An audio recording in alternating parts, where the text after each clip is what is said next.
네, 안녕하세요. 네, 시험 보느라 얼마나 수고가 많으셨어요, 여러분. 힘드셨죠? 그다음에 문제 풀면서 좀 당황도 하시고, 그죠? 네, 원래 시험이라는 게 다 맞을 수는 없으니까, 그죠? 그다음에 다 아는 게 나올 수는 없으니까, 내가 다른 사람 맞는 거 다 맞으면 되는 거예요. 그죠? 그다음에 틀릴 거는 한꺼번에 다 틀리고, 그렇게 하면은 나는 최선을 다했다. 나 그렇게 생각하시면 될 것 같고, 제가 이제 이번에 좀 문제를 보니까 문제가 이렇게 아주 녹록치는 않은 것 같아요. 이렇게 아주 쉽지는 좀 않았었던 것 같다. 그다음에 이제 국어 실력을 많이 물어보네 이런 생각도 좀 하고, 읽고 이거 무슨 말인가 이거 파악하는, 그죠? 국어가 필요한 그런 시험이다. 저도 이제 문제 풀어보려고 보니까 이거 뭘 물어보는지 모르겠더라고요. 그래서 저는 시간이 좀 많은데 이제 짧은 시간 동안 이걸 파악하려면 힘드셨겠다. 근데 몇 번 왔다 갔다 해서 보면은 이거겠구나. 왜냐면은 이제 크로스 돼서 물어볼 게 그것밖에 없기 때문에 조금 정해지긴 하는데, 처음 봤을 때는 조금 약간 생소한 느낌이 좀 드셨을 것 같다는 생각이 좀 들었고요. 하지만은 우리가 좀 많이 연습했었던 거, 양이 좀 많았지만 이제 문풀이라던가 모의고사 같은 데 많이 연습했었던 게 좀 나와줘서 다행히, 그래서 열심히 공부한 선생님들이 좀 점수가 잘 나오지 않을까 이렇게 생각이 들었고, 그다음에 그 이외에 일반적 막 중요하다 해갖고 나간 거 말고 좀 이렇게 약간 주변부 나온 거 있죠. 뭐 개방적 질문이라던가 폐쇄적 질문 뭐 이런 게 나왔기 때문에 좀 그런 문제가 좀 나온 것 같아요. 그래서 초수 선생님들보다는 재수 이상 선생님들이 조금 더 점수가 높을 가능성이 좀 있겠다. 근데 초수도 초수 나름이죠.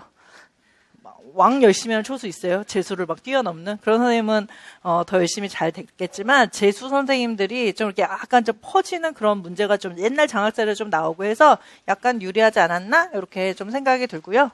그다음에 아직 우리가 그 채점은 지금은 안 해봤는데, 오늘 이제 채점하는 날이죠, 사실은요. 채점은 안 해봤는데 제 생각에는 조금 커트라인이 좀 낮아질 것 같은 느낌이 좀 들어요. 그래서 예전에 지금 거의 비슷한 TO가 2018년도 TO거든요. 그래서 2018년도에 그때 1350명을 뽑았어요. 근데 올해 같은 경우는 1200명 정도 뽑죠, 전국에서. 근데 1350명 뽑았을 때도 커트라인이 한 서울에서 81점 정도 됐었고, 그다음에 좀 낮은 데에서는 75점까지 막 내려갔었거든요. 그죠? 81점, 75점까지 내려갔어요. 근데 이제 그러니까 2018년도 그 1350명 뽑았을 때는 중복 답안이 되게 많았어요. 이것도 답이 되고 저것도 답이 되고 막 이렇게 돼서 점수가 가채점 했을 때는 좀 낮았던 선생님들이 막 전반적으로 다 오르셨었거든요. 그렇게 해서. 근데 이제 올해 같은 경우도 약간 중복 답안이 좀 있을 것 같기는 해요. 그 몇 가지는 보이지만 2018년도 거보다는 좀 덜 있을 것 같거든요. 그러니까 2018년도 때는 중복 답안도 조금 많았고, 그다음에 문제도 올해보다는 조금 더 쉬웠던 것 같아요, 그때는요. 그러니까 막 이렇게 막 아주 어렵게 막 이렇게 된 거는 별로 없어. 물론 그때도 시험 보고 깜짝 놀랬지만, 우리 다 놀랬지만 그랬던 것 같거든요. 그래서 2018년도보다는 아마 조금 점수가 낮아질 거다라고 생각한다면, 2018년도에 서울이나 경기가 81점 정도였단 말이에요. 81점, 아마 경기가 그때 조금 높았었나? 그랬던 것 같아요. 82점인가 그랬어요. 근데 그랬는데 지금 조금 더 문제가 좀 어려워졌고, 그다음에 또 변수가 뭐냐면 추시가 있었잖아요. 추시에서 500명 나갔죠. 공부 잘하는 500명이 없어졌습니다. 그래서 걸리적거릴 사람이 없어졌단 말이에요. 그래서 나갔기 때문에 조금 더 커트라인 조금 더 낮아질 그런 가능성이 높겠다 이렇게 생각이 들고, 그다음에 2018년도 19년도 그다음 추시까지 되게 많이 뽑았거든요. 과거에는 이렇게 많이 계속적으로 뽑지 않았는데 지금은 많은 인원을 계속적으로 뽑았기 때문에 웬만큼 공부 잘하는 사람은 좀 나갔다 생각을 하면, 좀 묵었었던 사람들 나갔다 생각하면 올해는 약간 커트라인 좀 낮아질 좀 가능성이 있겠다 이렇게 생각은 들어요. 근데 올해는 근데 교직 논술은 조금 쉬웠기 때문에, 그죠? 교직 논술은 거의 틀릴 게 사실은 많지가 않아서, 그죠? 많이 틀려봤자 한 17점 이 정도 나올 것 같긴 같은 느낌이 좀 들어요. 3번만 4번? 4번만 어렵지 앞에는 좀 쉬웠기 때문에, 그죠? 그래서 논술이 조금 쉬워서 아주 내려가지는 않겠지만 그래도 어느 정도 2018년도보다는 조금 아마 커트라인이 낮지 않을까 이렇게 예상하면서 마음 편하게 한번 채점 한번 해보도록 하겠습니다. 그래서 일단 오늘은 수업은 어떤 식으로 할 거냐면요. 일단 지금서부터 논술서부터 해서 채점을 하고, 첫 번째는 이제 채점하고요. 채점. 그다음에 채점 기준 같은 거 좀 설명드리면서 제가 생각하는 이거 묻지마 강의죠. 선생님들, 그죠? 믿거나 말거나, 그죠? 우리는 할 땐 이 정도를 아마 정답을 했을 거다. 이렇게 예측하면서 보는 거니까요. 그래서 가다방 강의인 거에서 채점하는데 일단은 논술하고요. 그다음에 교육과정 A에 대해서 채점을 하고요. 채점하고 두 번째는 쉬는 시간을 가질 건데 쉬는 시간에 선생님들 지금 이렇게 설문조사지 드렸죠. 그거를 좀 내주셨으면 좋겠어요. 다. 그래서 쉬는 시간에. 아, 그래요? 틀렸네요. 여기 메뉴에 그 위에 보면 2020년 1월 당시 이렇게 하셔야 돼요. 2019년 죄송합니다. 2019년 1월 당시 시험 횟수 뒤에 밑에는 바꿨는데 제가 메뉴를 안 바꿨네요. 요거를 좀 체크해 주시고 임용 준비 전 직업 이런 거 있잖아요. 그러면 임용 준비 전에 나는 학생이었다. 그럼 학생 쓰시면 되겠고 유치원 선생님이었다. 유치원 선생님 쓰시면 되겠고 임용 준비 중 직업 일병행 하셨던 선생님들 일병행 아니면 이제 전업수험생 이렇게 쓰시면 되는 거예요. 그다음에 2019년 수강 강의랑 2018년 수강 강의 체크하시는데 2019년 거는 이렇게 세기표 체크하시고 2018년 수강 강의는 동그라미 체크하시고 이렇게 한번 해보시고요. 그다음에 밑에는 제 강의 중에서 이번 시험에 가장 도움이 되었던 강의는 그래서 한번 동그라미 한번 해보시고 그다음에 점수에 도움이 되었던 공부 방법 자기 공부 방법 이렇게 했더니 좀 점수 도움 됐더라. 그다음에 혹은 그 아래에는 개선해야 된다고 생각한 점, 요거는 자신 거 쓰시면 돼요. 나는 이거에 대해 요거 때문에 조금 공부 마이너스가 된 것 같다. 이렇게. 그 다음 밑에서는 이제 제 강의 평가예요. 그래서 배지용 강의 중 칭찬하고 싶은 점, 개선할 점, 요거에 대해 간단하게 쓰시는데, 이따가 쉬는 시간까지 쓰셔가지고, 이제 걷어 갈게요. 밑에는 이제 채점한 거, 논술 점수도 내세요. 요번에는 논술 점수 이따가 맞다 틀리다 설명 좀 드릴 테니까 논술 점수 내시고 교육과정 A, 교육과정 B 점수 내시고 를 각각 쓰시고요. 그다음 총점에 1, 2, 3을 해서 다 더한 점수를 쓰시는 거예요. 모두 다 더한 거를 쓰시고 응시 지역까지 쓰시면 되겠어요. 그래서 요거를 쉬는 시간에 걷어가서 얘를 제출을 하시고 제출하셔서 이제 우리 직원분들이 요걸 이제 처리해 주실 테니까 교육과정 B 끝나고 바로 봐가지고 이제 커트라인 한 요 정도 되지 않을까 약간의 예측 그렇게 좀 한번 해드릴게요. 그죠? 그다음에 세 번째 시간에는 교육과정 B 해설을 B 채점 하는데요. 그러니까 쉬는 시간에 제출하는 거는 교육과정 B는 약간 불분명하게 내실 수밖에 없죠. 제가 이제 써드린 것만 채점해야 되는 거니까요. 그 다음에 질문은 보세요. 교육과정 A 채점을 다 끝나죠. 이번 시간 끝나고 바로 질문을 그냥 받을 거예요. 앉아서 그냥 손 드셔서 이제 질문하시면 돼요. 이거 답 되나요? 이렇게. 너무 많으면 못 받지만 어느 정도는 저도 잘 모르죠. 제가 추측해서 될 것 같다, 안 될 것 같다 이렇게 좀 설명드릴게요. 그래서 질문은 이때 하시고 쉬는 시간은 질문하지 마세요. 일단 저도 쉬어야 되잖아요. 하지 마시고 그다음에 교육과정 이때 질문할 수 있으니까 교육과정 B 채점 끝나고도 질문 받을게요. 질문 받아서 이렇게 답 썼는데 이건 되나요? 이렇게. 근데 조금 너무나 당연한 건 안 물어보셔도 되죠. 너무 거리 먼 것도 안 물어보셔도 되고 조금 애매한 것만 그렇게 물어보시면 좀 될 것 같아요. 그래서 된다 안 된다도 그냥 제가 아는 선에서 근데 이제 된다 안 된다? 모르겠다가 있겠죠? 잘 모르겠다. 맘대로 해보세요. 이렇게. 그게 있으니까, 그렇게 해서 채점하는 걸 하고, 채점할 때는 오늘 우리가 채점한 다음에 커트라인 정하는 그런 날이잖아요. 우리 나름대로 커트라인, 그죠? 그런 날이기 때문에 채점은 뭐 우리가 물체가 있고 칼체가 있다 이렇게 얘기를 하잖아요. 그러니까 그거 하지 마시고 저희하고 똑같이 하셔야 돼요. 공통적으로. 우리 기준에 맞춰서 채점을 하셔야 나중에 채점이 나올 때는 우리 기준하고 좀 달라질 수는 있겠지만 전체적으로 오르거나 전체적으로 내려간단 말이에요. 그러니까 제 기준하고 똑같이 채점을 하셔야 비율을 좀 알 수가 있잖아요. 어느 몇 점대에 사람이 많구나, 몇 점대에 사람이 없구나 이걸 알 수가 있으니까요. 그 다음에 이제 진짜 점수가 나왔을 때 전체적으로 약간 올라갈 수도 있고 약간 내려갈 수도 있고 비슷할 수도 있고 선생님들마다 조금 오차는 조금 있어요. 그래서 그렇게 해서 한번 해보는 걸로 그렇게 해보겠습니다. 근데 이렇게 매년 이제 좀 약간 불분명한 상태에서 우리가 최선을 다해서 이렇게 채점도 해보고 커트라인도 좀 잡아보는데 조금 아주 틀리진 않더라고요. 아주 막 너무 어이없이 막 틀리진 않거든요. 그러니까 정성을 다해서 한번 오늘 채점을 한번 해보도록 하겠습니다. 아시겠죠? 그런 식으로 갈게요. 설문지는 이따가 쉬는 시간 시작하고 5분 정도 있다 거둘 테니까요. 그때도 적을 시간이 있으니까 그때도 조금 쓰세요. 그 다음에 논술서부터 볼게요, 선생님들. 벌써 채점을 좀 어느 정도 이제 하셨을 텐데 제가 조금 설명드리면서 그렇게 갈게요. 그 다음에 해설은 밑에 조금 붙여드렸거든요. 그래서 해설은 사실은 지금은 필요 없죠. 이미 우리 손을 떠났기 때문에 구구절절 뭐 해설까지는 할 필요는 없겠지만 약간 그 납득이 가야 되니까 약간 해설해드리고, 그다음에 혹시 이 강의를 내년에 1년 내내 또 막 들으시거든요. 처음 초수 선생님들이. 그러니까 그 선생님들을 위해서 약간만 조금만 언급하면서 그렇게 갈게요. 자세히는 안 하고요. 그렇게 됩니다. 그다음에 이제 논술 한번 보세요. 논술에서 그 배점에서는요. 세교사가 갈등한 내용, 세교사가 선택한 행동의 이유, 문제 해결 방안이라고 해서 실제적으로 얘네들을 다 한 번에 다 써도 되죠. 갈등한 내용은 이건데, 예를 들어서 처음에 누구죠? 최교사는 이게 갈등했는데 그다음에 이거를 선택했다. 왜냐하면 이렇기 때문이다. 그랬더니 이런 문제가 나오는데 최교사는 이렇게 했어야 된다. 이렇게 돼서 교사별로 몰아서 쓰셔도 되고 그렇게 하셔도 되는데, 저는 답안은 그냥 따로따로 이렇게 썼어요. 그냥 머리 쓰기 싫어가지고. 굳이 막 머리 써갖고 붙이기보다는 그냥 시키는 대로 그냥 순서대로 써도 감점은 안 날 것 같더라고요. 그래서 세교사가 갈등한 내용하고 세교사가 선택한 행동의 이유는 여기 나와져 있는 거 그대로 써야 될 것 같아요. 그냥 이거에 대해서 갈등했다. 이건 뭐 해석할 것도 없을 것 같고요. 그다음에 세교사의 문제 해결 방안의 수정 내용, 그죠? 수정해라. 선생님 문제점을 찾아서 그 해결 방안을 교사별로 한 가지씩 구체적으로 논하세요. 이것만 우리가 조금 생각해서 이제 쓰시면 되는 건데요.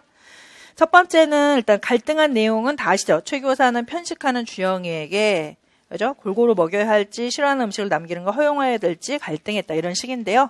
요거 보기 전에 약간 해설 잠깐 볼게요, 선생님들. 뒤에 잠깐 가보세요. 여기에서 1번을 보시면 유아 교사의 윤리적 딜레마. 딜레마라는 거는 이거를 따를 것이냐, 이거를 따를 것이냐.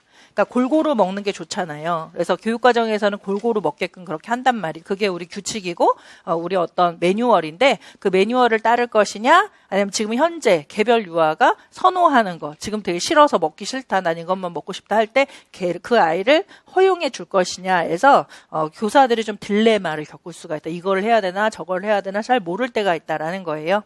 그래서 그 딜레마 해결책 증진을 위한 프로그램 내용에서 이런 게 있더라고요. 그래서 첫 번째는 전문가로서의 자아 정체성 관련 딜레마가 있다. 그다음에 거기에서 두 번째 보세요. 유아 관련 딜레마가 있다, 이렇게 얘기를 하고, 유아의 활동 특성과 안전, 이것도 다 아실 거예요. 그러니까 활달하게 놀게끔 하는 거는 좋은데 안전에 좀 문제가 있기 때문에 그 놀게 해야 되냐, 안전을 우선해야 되냐라는 그런 딜레마가 좀 있을 수가 있겠고, 그 아래선 정해진 규칙과 개별 요구, 이것도 약간 편식하고 좀 비슷하죠. 편식하지 않고 골고루 먹는 거는 정해진 규칙인데 그 아이는 어떤 음식을 싫어한단 말이에요. 그게 이제 개별 요구 를 우리가 얼마큼 들어주고 얼마큼 규칙을 따르게 해야 되는가, 이런 딜레마가 있다는 거예요. 그 다음에 가족 관련 딜레마 이렇게 얘기를 하고요. 여기서도 만약 뭐 크게 보면은 첫 번째 그 활동 내용 쪽으로 보면 보호자의 의견을 수용할 것이냐, 교사의 신념을 고수할 것이냐, 이런 거죠. 보호자 의견에서 예를 들어서 편식지도 하지 말아주세요 하는 보호자도 있어요. 근데 교사 입장에서 신념에서는 골고루 먹게 하는 게 좋은 건데, 그럴 때 약간 딜레마를 또 겪을 수가 있을 거예요. 그다음에 기관 관련 딜레마. 동료의 능력을 존중할 것이냐, 나의 권리를 찾을 것이냐, 이것도 항상 우리가 좀 고민하는 그런 문제고, 그 다음에 사회 관련 딜레마에서는 지역사회 행사 참여와 나의 교수 목표. 그래서 지역사회 행사 참여가 좋다고는 하지만은 그것이 현재 나의 교수 목표하고 조금 다를 때 좀 갈등을 할 수가 있다, 이런 내용이에요. 그래서 이렇게 좀 크게 봤고, 2번을 보세요. 보육교사의 교육윤리 관련 딜레마에서 좀 거목해 나온 거 한번 볼게요. 이게 약간 우리 문제가 좀 비슷하거든요. 그래서 영유아의 관계에서는 공정성 대 개인 존중해서 덕목이라고 하면 이제 개인을 존중해줘야 된다. 어떤 편식하고 싶은 아이의 선호도 개인을 좀 존중할 필요가 있다. 그다음에 두 번째는 가정과의 관계에서는 진실성 대 조화 이렇게 쓴 거. 요게 우리 문제가 좀 비슷하죠. 그다음에 조화라는 거는 굳이 뭐 가정 내에 뭐 부모와의 갈등 같은 걸 얘기를 해서 나를 좀 싫어하게끔 만들지 않고 조화롭게 잘 지내고 싶은데 그렇게 되려면 진실성이 조금 훼손되니까 그 딜레마가 있다는 거예요. 그다음에 동료와의 관계에서는 수능 대 용기죠. 요거는 근데 우리 문제랑 약간 달라요, 사실은. 그래서 요걸 약간 변형시켜야 돼요. 여기 써 있는 거랑. 그다음에 수능 대 용기는 그거죠. 동료들이 이걸 하자, A라는 걸 하자라고 할 때 나는 조금 싫지만은 딜레마가 좀 있지만 네 알겠습니다 이렇게 할 수도 있고, 어떤 경우는 안 됩니다, 이게 틀렸습니다, 이게 맞습니다 이렇게 주장할 수도 있잖아요. 근데 그럴 때는 용기가 좀 필요하다라는 거예요. 그래서 수능 대 용기인데 요거는 우리 논술하고 조금 달라요. 이거 똑같이 쓰면 안 될 것 같아요, 요거랑. 그다음에 지역사회 관계는 성실 대 인내 이런 게 있다. 그다음에 3번을 보세요. NAUIC가 선포한 유아교사 윤리강령. 윤리강령이 이제 덕목이 되는 것 같아요. 그래서 유아와의 관계 이렇게 하고, 가족과의 관계, 동료와의 관계, 사회 및 지역사회 관계해서 앞에서 나온 내용이 좀 비슷합니다. 그래서 근데 우리 문제하고 조금 딱 떨어지는 거는 2번이에요. 보육교사의 교육윤리 관련 딜레마에서 영유아의 관계가 딱 맞고 가정과의 관계는 맞는데 동료의 관계는 좀 틀려요. 이건 우리 생각을 좀 그럴 필요가 있다. 이렇게 생각하시면 되겠습니다. 그렇게 돼요. 그러면 일단은 처음에 이제 문제를 한번 보세요. 처음에 그 문제, 논술 문제 같이 이제 문제하고 가답안 해설지하고 같이 펴놓고 여기 봤다 저기 봤다 한번 해볼게요. 거기에서 첫 번째 그 최교사 전어를 보면 첫 번째 줄 보면 주영이는 입이 짧고 편식이 심하다. 여기서부터 냄새가 나는 거예요. 몰쓰라고 하는 게 아이에 대해서 입이 짧다 이렇게 표현하는 건 좀 존중하는 마음이 아니잖아요. 그러니까 유아의 어떤 선호도 같은 거를 존중하는 그런 기분이 아니니까 존중을 좀 생각하시면 좋을 것 같고, 그다음에 두 번째에서는 그죠? 상이가 부모 갈등으로 인해서 정서적 불안을 겪는데 부모한테 얘기할 때는 그거는 빼고 이야기했다. 부모하고 사이가 좀 벌어질 것 같아서 껄끄러워질 것 같아서 그랬다. 이런 내용이고, 세 번째 단락에서는 교사 협의회에서 운동회를 하는데 업무 담당자인 박 선생님은 작년하고 똑같이 그냥 하면 되겠다 이렇게 얘기하는데 그 자리에서 이제 바꿔보자 이렇게 얘기했더니 다른 이제 동료 교사들의 호응이 없었다 이런 내용이에요. 그래서 갈등이 있었다 이런 내용이죠. 그렇게 된다. 그래서 교직 논술 가답안을 이제 봐보세요. 답안에서는 첫 번째는 새 교사가 갈등한 내용. 최 교사는 그대로 썼어요. 편식하는 주영에게 억지로라도 골고루 먹여야 할지, 싫어하는 음식을 남기는 것을 허용해야 될지 갈등했다. 요거를 약간 이제 변형해서 쓰셔도 될 것 같아요. 규칙대로 하게끔 해야 될지, 유아의 선호도를 존중해줘야 될지, 이제 갈등했다. 권 교사 같은 경우는 부모님들의 갈등 때문에 정서가 불안정한 상의를 위해 원인이 되는 부모님께 부모 갈등에 대해 이야기를 해야 될지 말아야 할지 갈등하였다. 이런 내용이고, 김 교사는 작년과 같은 방식으로 운동회를 하자는 교사회의에서 새로운 방식의 운동회에 대한 의견을 말해야 할지 말아야 할지 갈등하였다. 갈등만 한 게 아니고 이제 행동하게끔 나오죠. 그래서 새 교사가 선택한 행동의 이유 보세요. 최 교사는 편식하는 주영이에게 골고루 먹도록 지도했다. 이걸 선택했고, 왜냐하면 유아의 건강이 중요하다고 생각했기 때문이다. 혹은 편식 지도를 해야만 한다고 생각했기 때문이다. 편식하면 안 된다고 생각했기 때문이다. 이런 내용 쓰시면 되겠고요. 권 교사는 상위 부모에게 유아의 정서 불안 요인인 부모 갈등에 대해서는 언급하지 않고 상의의 유치원 모습만 말씀드렸다. 이유를 써야 되죠. 부모님과의 관계가 불편해질까봐 염려되었기 때문이다. 김 교사 보세요. 김 교사는 새로운 운동회에 대한 구상을 제안했다. 작년과 같은 방식보다는 유치원과 지역 공동체가 함께하는 새로운 운동회 방식이 좋다고 생각했기 때문이다. 이렇게 썼네요. 그렇게 설명합니다. 그러면은 여기서 뭐 문제에선 중요하지 않지만은 최 교사는 A하고 B 중에서 안 좋은 B를 선택했고, 그죠? 그 다음에 권 교사 같은 경우는 이것도 A하고 B 중에서 부적절하다고 생각하는 B를 선택했지만, 김 교사 같은 경우는 A하고 B 중에서 좋은 거 선택했어요? 사실 나쁜 거 선택했어요? 좋은 거 선택했으면 바람직한 행동이잖아요. 용기를 가지고 말한 거는 바람직한 행동을 했음에도 불구하고 부적절한 결과가 났다. 이런 내용이에요. 그죠? 그러니까 이거를 선택하고 저거를 선택했을 때 딜레마라는 거는 똑같은 가치가 사실은 있는 거죠. 이렇게 해도 좋고 저렇게 해도 좋은 거예요. 그러면 이렇게 했을 때는 보완을 해서 이렇게 하고, 저렇게 할 때는 저렇게 할 때도 보완을 해서 저렇게 해야 된다. 이런 내용이 밑에 좀 적혀져 있으면 좋을 것 같습니다. 그래서 세교사의 문제 해결 방안에서는 최교사의 목표는 편식 지도죠. 편식 지도를 안 하라는 건 아니지만 보완해야 된다. 이런 내용 쓰시면 되는 거예요. 그죠? 그래서 최교사는 일단 안 좋은 결과가 나왔어요. 그죠? 규칙만 부과했더니 그래서 주영이는 배가 아프다는 핑계를 대며 음식을 남겼다. 이제 거짓말까지 하게 됐어요, 아이가. 따라서 교사는 싫어하는 음식을 억지로 먹이기보다 물론 편식 지도라는 목표는 그대로 해야 되겠지만 보완해서 일상생활 속에서 연중 지속적으로 이런 내용 쓰시면 되는 거예요. 조리 방법을 달리하거나 함께 요리를 해보거나 음식을 만드는 사람들의 노고에 대해 생각하도록 하여서 시간을 두고 편식 습관을 개선할 수 있도록 해야 되겠다. 보완해서 자기 목표를 달성하도록 한다. 이런 내용이죠. 권교사는 일단 안 좋은 걸 선택했어요. 하지만 부모와의 의사소통에서는 솔직성이 매우 중요하고 솔직하게 우리가 이야기했을 때 연계가 더 잘 되고 아이에 대해서 정보를 잘 공유할 수가 있잖아요. 그래서 그 내용을 쓰셔야 되는 거예요.